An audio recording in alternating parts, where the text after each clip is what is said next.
중국의 지금 젊은 세대들은요, 자국 첨단 기술 제품이 세계 최고라는 인식이 있습니다. 그리고 현대차, 삼성전자, 스마트폰, 그냥 부모님 세대에 썼던 잊혀진 제품, 싸가지 없는 인재입니다. 중국은요, 천재를 육성하는 데 있어서 완벽하게 국가가 책임지는 체계가 있습니다.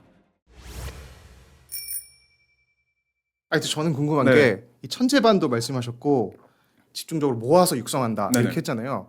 그럼 그거를 뭐 시험으로 판단하나요? 맞아요. 아니면 무슨 IQ를 재가지고 이렇게 하는 건지 멘사 시험처럼. 사실 제가 여러분들이 너무 지루해하실까 봐 일부러 엄청 자세하게 말씀을 안 드렸어요. 사실 그런데 이렇습니다. 제가 봤을 때 중국에서는 기본적으로 천재를 테스트하는 그 시험이라고 하는 거, 그거를 대략적으로 한 3번 정도를 볼 수 있다라고 생각을 해요. 천재가 있다는 전제하에 10살 때요. 중국에서는 그 자오페이방 같은 이름을 가진, 그러니까 영재 육성 전일제 학교가 있습니다. 우리나라에는 존재하지 않는 전일제 영재 교육 시스템이에요. 우리는 보통 주말에 가서 배우고 오고 이런 식입니다. 방과 후에 하거나. 그런데 요 10살 때 받는 이거는요, 진짜 말 그대로 0.5% 정도밖에 되지 않는 합격률을 자랑합니다. 자랑이 아니죠. 엄청 무서운 합격률을 보여주고 있어요. 그만큼 많은 부모들이 여기에 들어와가지고 자기 애를 테스트하고 싶은 거예요. 진짜 말도 안 되는 난도의 지능을 테스트하는 시험을 막 보게 해요. 그리고 나서 여기에서 1차, 2차 합격하잖아요. 그럼 바로 캠프로 넘어갑니다. 합숙 형태로. 그래서 캠프에 들어갔던 아이들은요, 막 설사 이런 영재교육기관에 들어가지 못해도 그게 훈장이 돼가지고 그 다음에 좋은 사립초를 가거나 좋은 중학교에 들어가는 게 굉장히 쉽습니다. 그래서 이렇게 경쟁이 높은 거예요.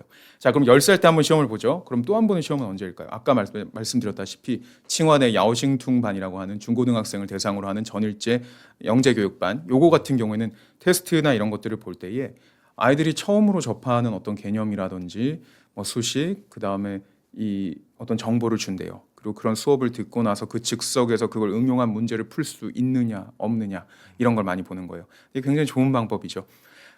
사전에 무엇을 알고 있고 지식을 얼마나 축적했느냐가 중요한 게 아니라 이 사람의 두뇌가 얼마나 빨리 지식을 습득할 수 있는지, 더 나아가서 그 다음 단계를 푸시할 수 있는지를 확인하는 거, 이게 중국에서 천재를 골라낼 때 쓰는 방법이라는 게 저는 굉장히 흥미로웠습니다.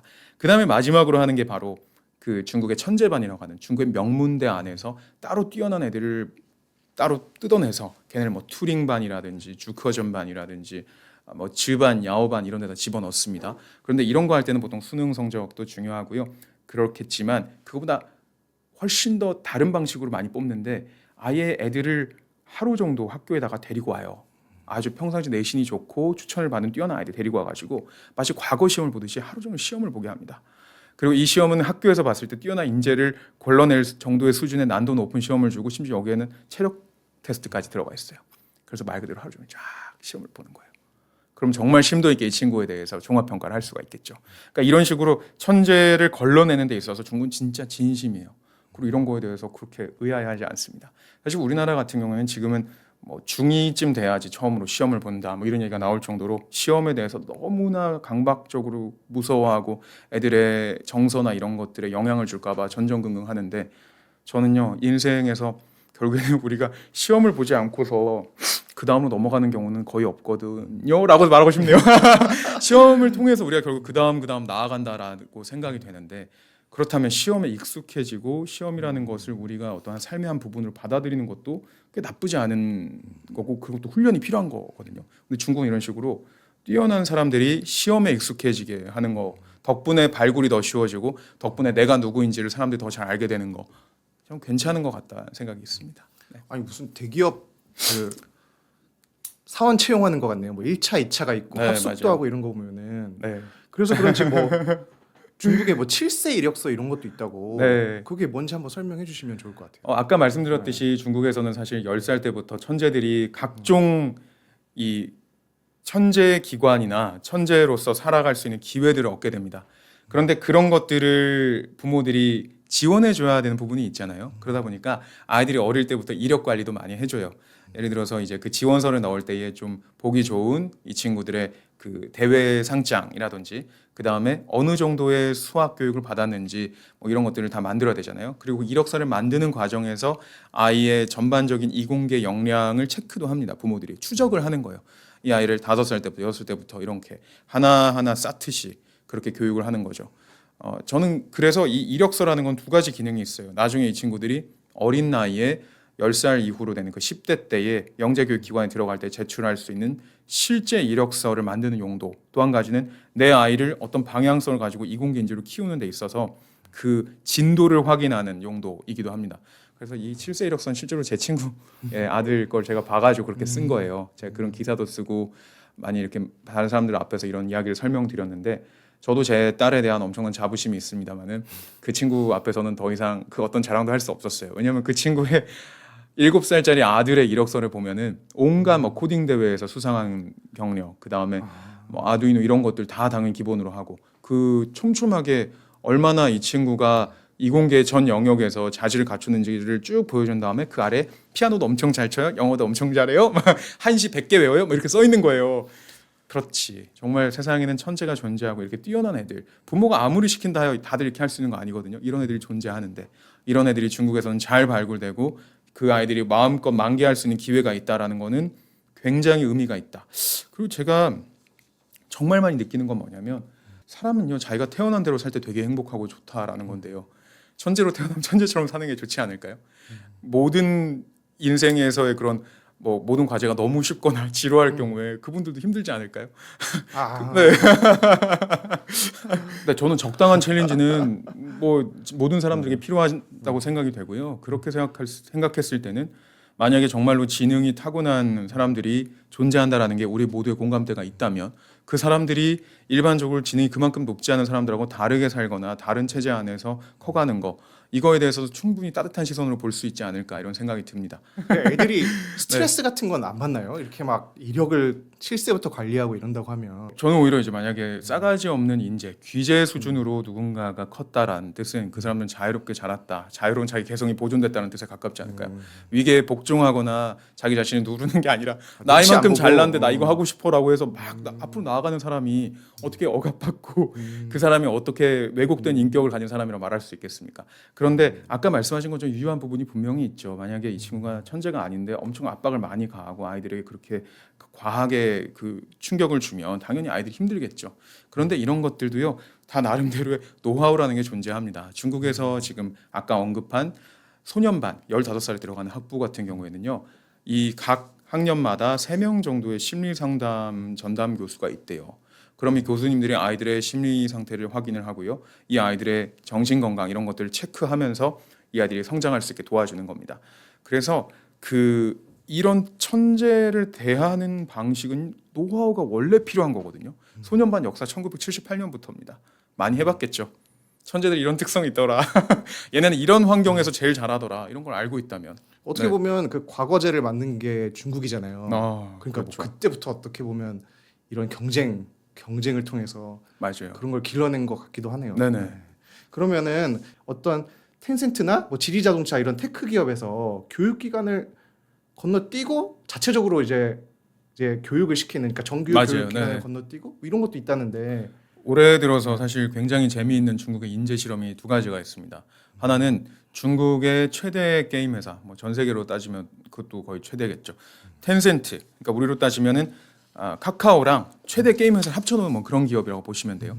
그래서 텐센트가 갑자기 중학생 인턴을 뽑는 거 이게 굉장히 재밌는 실험이고 두 번째가 중국의 BYD와 함께 양대 전기차 완성차 회사로 불리는 지리자동차에서 대학을 건너뛰고 자체적으로 그러니까 그 해에 고등학교를 졸업하는 친구들을 모집해서 석박에 해당하는 교육과정을 운영하는 거 이 두 가지 실험이 굉장히 재밌는 올해 일어난 일입니다.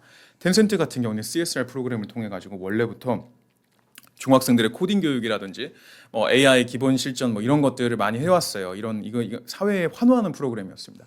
그런데 갑자기 환원이 아니라 자신의 이익을 챙기는, 그러니까 다시 말해서 실질적으로 도움이 되는 인재를 뽑는 프로그램을 갑자기 딱 내놨습니다. 그게 뭐냐면 중학생을 대상으로 이 친구들이 중국 자기네 텐센트가 가지고 있는 AI 관련 서비스에서 PM이라든지 그러니까 서비스를 개발하거나 최적화하는 그거에 직접 경험을 하고 투입을 해서 성과를 내는 일까지 하는 그 인턴십을 열어줬습니다. 중학생을 대상으로 진짜 인턴십을 만든 거예요. 그 조건 자체가 예전부터 그런 교육을 많이 받았거나 실적이 있는 아주 어리지만 이런 AI에 대한 지식이 있는 애들만 대상으로 합니다. 그래서 요런 거긴 굉장히 훌륭한 친구들을 데리고 와가지고 이 친구들에게 실제 업무에 투입을 해서 AI를 이용해서 문제를 응용해가지고 해결한 능력을 테스트하고 거기에서 충분히 뛰어난 역량이 관찰됐다 싶으면 추적 관찰하면서 애들 케어해주고 텐센트 직원으로 품겠다. 이런 의도입니다. 굉장히 재밌죠. 그러니까 중학생 때부터 천재들을 데리고 오겠다라는 강한 의지가 반영이 된 거고요. 그다음 아까 지리자동차 같은 경우는 좀 더 극단적이에요. 어찌 보면은. 미국에서도 비슷하게 이런 실험이 있었는데 지리자동차 같은 경우에는 올해 고등학교를 졸업하는 애들 대상으로 한 굉장히 높은 연봉을 줄 테니까 우리 회사로 들어와라. 그런데 너는 단순히 직원을 들어오는 게 아니다. 우리가 5년짜리 너를 위한 맞춤형 대학원 프로그램을 만들어 놨어. 해서 너는 고등학교는 졸업했지만 여기 들어와 가지고 3명의 지도교사를 통해 가지고 최고의 인재로 거듭나게 될 거다. 3명의 교사는 누구냐? 첫 번째 C레벨, CEO. 그다음 두 번째는 이 회사 안에 있는 박사님들. 세 번째가 AI 도구 해 가지고 이 세 가지를 이용해서 아이들을 4가지 영역에서 최고의 인재로 만들면 뭐 우주항공, 뭐 AI 뭐 이런 영역에서요. 근데 이런 것들이 제가 봤을 때는 중국에서 그만큼 최고의 인재를 필요로 한다. 그게 얼마나 중요하다라는 거를 잘 이해하고 있는 기업들의 모습이자 그만큼 중국의 교육 체계가 빠르게 도전받고 있다는 얘기기도 합니다. 중국에서 지금 이미 너무나 확실한 천재 교육 시스템이 만들어지고 있는데 그조차도 기업들이 마음에 안 드니까 흔들고 있는 거야. 너네 잘해보라.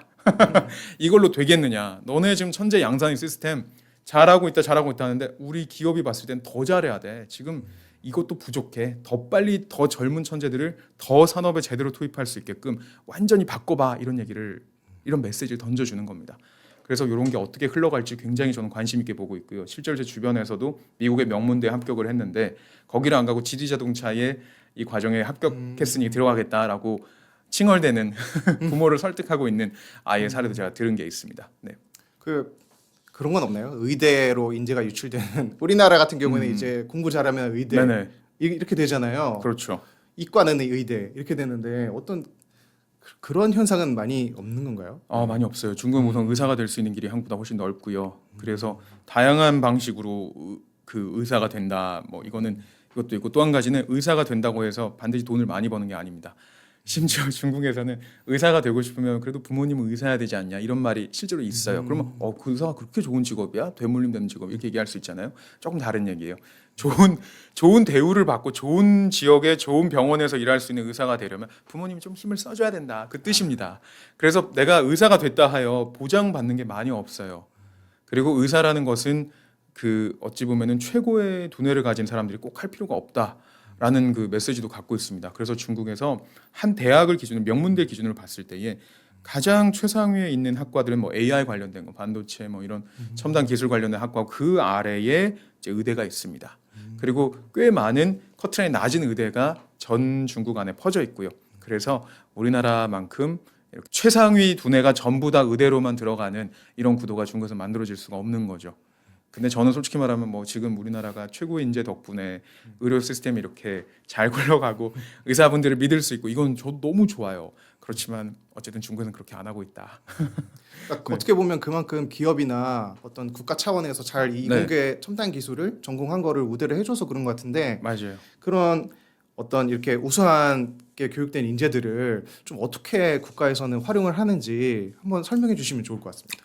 네, 그 대표적으로 봤을 때 중국에서 천재들은 그럼 의사가 되지 않죠. 그럼 두 가지 길이 있습니다. 하나는 창업입니다.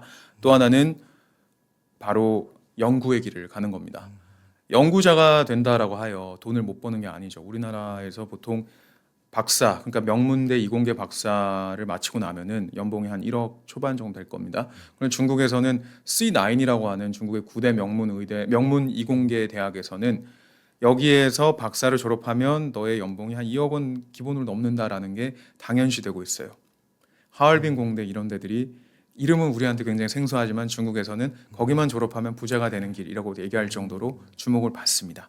자, 그러면은 이런 식으로 천재들이 어디로 향하게 하느냐에서 보상이 제대로 주어지기 때문에 이런 보상 체계가 작동하고 있기 때문에 천재들이 당연히 이공계의 지식과 자신 역량을 최대로 활용할 수 있는 연구직, 특히나 대기업 이런 곳에 들어가려고 합니다. 그리고 또 한 가지는 창업입니다. 중국에서는 유난히 이 너드 CEO가 많아요. 그래서 말을 잘 못하거나 아니면은 굉장히 그 이공계 인재로서 좀 샤이한 그런 CEO들이 잘 나갑니다. 굉장히 우리가 떠올렸을 때는 어떤 기업의 C레벨이 된다. 대외적으로 활동하는 어떤 기업의 수장이라고 하면 말도 잘해야 될 것 같고 샤프하고 이래야 될 것 같잖아요. 그러지가 않은 경우가 많은 거죠. 근데 이런 인재들이 왜 계속해서 기업을 잘 운영하고 앞으로 나아갈 수 있냐면 그런 사람들이 가지고 있는 핵심적인 역량, 기술에 대한 이해도와 어디에 투자할지 아는 명확한 방향성 이런 것들을 투자자들이 높게 평가해 주고요. 계속 지원을 해주는 겁니다. 이런 것들이 바로 중국이 천재를 활용하는 데 있어서 어떤 흐름, 방향성을 명확하게 가져가는 게 되고요. 또 하나는 중국에서 천재들에 대한 엄청난 존경심이 있습니다. 그래서 끊임없이 어떤 국가적인 이벤트 속에서 천재들 그리고 이공계 학자들 이런 사람들을 지켜 세워줘요. 옛날부터 마오쩌둥이 귀빈이라고 말한 사람은 석학이었고요. 지금도 마찬가지예요. 중국의 지도부들이 이 비공개 회의를 하기 위해서 휴가를 가질 때에 그때 굳이 만나는 사람들은 바로 중국을 대표하는 주로 이 이공계 관련된 기술 석학들, 연구자들입니다. 그래서 많은 메시지를 주는 거예요. 우리나라에서 누가 제일 중요한 사람인가요? 기술을 연구하고 만들어내는 사람들. 그렇게 여러분 뭐 하고 싶습니까? 기술. 그거에 도움이 되는 사람. 이렇게 되는 겁니다. 이제 그 분야에 미쳐 있는 사람들을 국가적으로 전폭적으로 맞아요. 또 이제 규제들을 지원을 해주니까. 네. 근데 이제 그러면 이제 우리나라가 걱정이잖아요. 아까 말씀하셨듯이 한국이 하는 건 중국도 하고 오히려 더 잘한다. 이렇게 하고 어쨌든 인재들도 많이 중국으로 유출이 되고 있으니까 이런 거에 대해서 좀 한국은 좀 어떻게 대응을 해야 될지 아니면 시사점이 있을지. 지금 현재 사실 우리나라 인재에 대해서도 중국에서 끊임없이 그 어떤 네트워크를 만들려고 하는 움직임도 당연히 있죠. 그리고 이런 상황에서 우리가 자체적으로 인재를 잘 키워내야 되는데 어찌 보면 우리의 지금 교육 시스템이라든지 전반적인 사회 환경 속에서 이 젊은 천재가 탄생하기 너무나 어려운 구조입니다. 그리고 천재에 대한 보상도 거의 제가 보기엔 미미한 수준에 가깝기 때문에 그래서 우리나라에서 수많은 사람들이 의대를 선택하는 것이고 그리고 우리나라에서 연구를 열심히 하시다가 해외로 나가시는 거고 그런 개인의 결정들에 대해서 우리가 뭐라고 할 수가 없죠. 그러니까 저는 이제 그런 부분들을 생각하면 우리는 결과적으로 특별한 사람들, 천재들에 대해서는 특별 대우를 해야 된다. 왜냐면 지금 시기가 그러하니까요. 우리가 지금 필요로 하는 것은 뭐 당연히 범죄들도 중요하고요. 어떤 산업에 우리가 지금까지 개미군단 형식으로 많은 것들을 이뤄낸 것도 정말 소중하고 그것도 여전히 중요한 역량입니다. 그렇지만 돌파하는 힘, 어떤 핵심 기술에서 방향성을 딱딱 찝어주는 핵심 인재들 이런 분들이 더 많이 필요할 때가 됐죠. 그리고 빠르게 바뀌는 기술 트렌드에 맞춰서 지식 체계를 휙휙 갈아 끼우고 최신 트렌드로 무장한 천재들도 너무나 많이 필요합니다. 이런 사람들을요, 우리가 키우는 데 있어서 조금 파격을 시도할 필요가 분명히 있습니다. 그래서 좀 우리는 여론이 잘 움직여줘야 이런 게 가능한 나라라고 저는 생각이 돼요. 그럼 이런 얘기를 제가 좀 해보는 거죠. 근데 상당히 저도 부담되는 얘기예요. 말을 하면서 과연 우리가 천재를 키우자라는 말을 할 수 있는 사회인가? 저는 이제 그걸 제 스스로 질문을 합니다. 근데 뭐 중국은 그렇게 하고 있다. 우리도 이런 걸 고민해 보자 정도의 말은 제가 할 수 있다고 생각이 되고요. 그리고 그 중국은요 계속해서 이거예요. 가장 최신 트렌드를 잘 습득하고 지금 현재 상황에서 가장 필요한 인재들에 대해서는요 굉장히 많은 돈을 줘서라도 우선 데리고 오는 그 모습이 보여요. 대표적으로 텐센트가 지난해에 그 오픈 AI에서 일하고 있는 젊은 엔지니어를 데리고 왔잖아요. 왜 그러겠어요? GPT의 최신 버전을 경험해 왔다. 그것 때문에 그 친구를 데리고 와가지고 회장에게 직보할 수 있게끔 그 자리를 마련해 준 거잖아요. 그런 것들, 그런 파격이 지금은 굉장히 필요한 때가 아닌가라는 생각도 듭니다. 그러면은 이런 거에 대해서는 저희가 시기 질투가 아니라 우리 다 같이 파이를 키워주는 저 소중한 친구 이렇게 다 같이 응원해주는 분위기가 필요할 수 있죠. 우리나라도 최근에는 좀 바뀐 것 같아요. 이제 하이닉스 성과급이 네. 세간의 화제가 되면서 하이닉스 갔어야 되는데, 그렇죠. 그러니까 이 반도체나 이 첨단 기술을 이렇게 종사를 했어야 되는데 이런 말이 나오면서 좀 이제야 조금 이런 첨단 기술 분야, 이공계 분야가 좀 우대를 받는 것 같다는 생각이 좀 들기도 합니다. 맞습니다. 지금 이제 지난해부터 사실 제가 요 이슈를 끄집어낸 게 지난해 2월에 딥쇼크란 책을 쓰고 나서고 그 다음에 이제 그 책을 가지고 또 KBS에서도 많이 관심을 가져주셔가지고 이제 일부 반영한 인재전쟁이라는 다큐가 나왔고요. 그리고 나서 계속 우리나라에서도 그에 관한 논의나 이런 것들이 많이 진전이 된 거를 저도 확인했습니다. 그리고 그것이 정책적으로도 이제 최고 수준의 인재를 어떻게 우리가 붙들고 대우해 줄 것인가의 논의로 많이 넘어가고 있는데요. 저는 이제 지금 현재 보상 부분에서는 많이 얘기가 올라온 것 같아요. 실제로 올해만 하더라도 R&D 예산이 한 35조 원쯤 되나요? 이제 그러면 굉장히 많아진 거죠. AI 예산 이런 거 10조 원, 그럼 3배쯤 늘었다. 대단하다. 저도 그렇게 느낍니다. 너무 훌륭하고 좋은 흐름이고 석학들 대우하는 거 그리고 이공계 인재에 대한 사람들의 어떤 돈이 된다라는 가치관의 변화 너무 좋아요. 그런데 여전히 우리가 지금 현재 굉장히 발목 잡혀 있고 지금 도전을 못 하고 있는 예민한 분야는 뭐냐면 어린 인재를 어떻게 키울 것인가.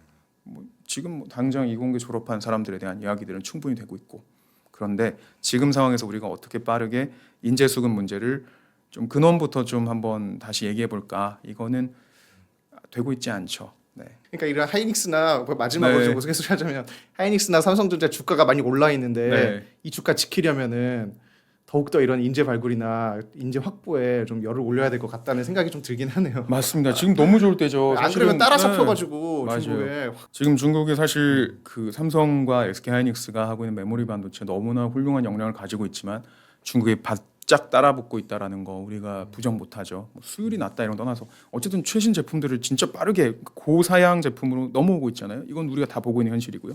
그다음 우리가 그렇게 AI 반도체 얘기했지만 우리 AI 반도체 사실은 안 되잖아요. 그다음에 우리가 AI 모델에 있어서도 과연 우리가 딥시크 같은 경우는 전 세계 사람들 어쨌든 쓰긴 써요. 토큰 사용량이나 이런 걸 보면 정말 말도 안 되게 많이 씁니다. 자, 그런데 우리나라가 만든 AI 모델 앞으로 우리가 전 세계적으로 일반적으로 쓰게 만들 것이 굉장히 어려운 문제들이 다 지금 우리 앞에 놓여져 있어요. 그래서 이럴 때는 우리야말로 규제가 되게 필요하거든요. 그런 생각이 좀 듭니다. 네. 오늘 이런 중국의 첨단 기술의 약진에 대해서 좀 어떤 과정을 거쳐왔는지 좀 설명을 잘 해주셔가지고 네. 너무 재밌게 잘 들었습니다. 감사합니다. 네, 감사합니다. 네.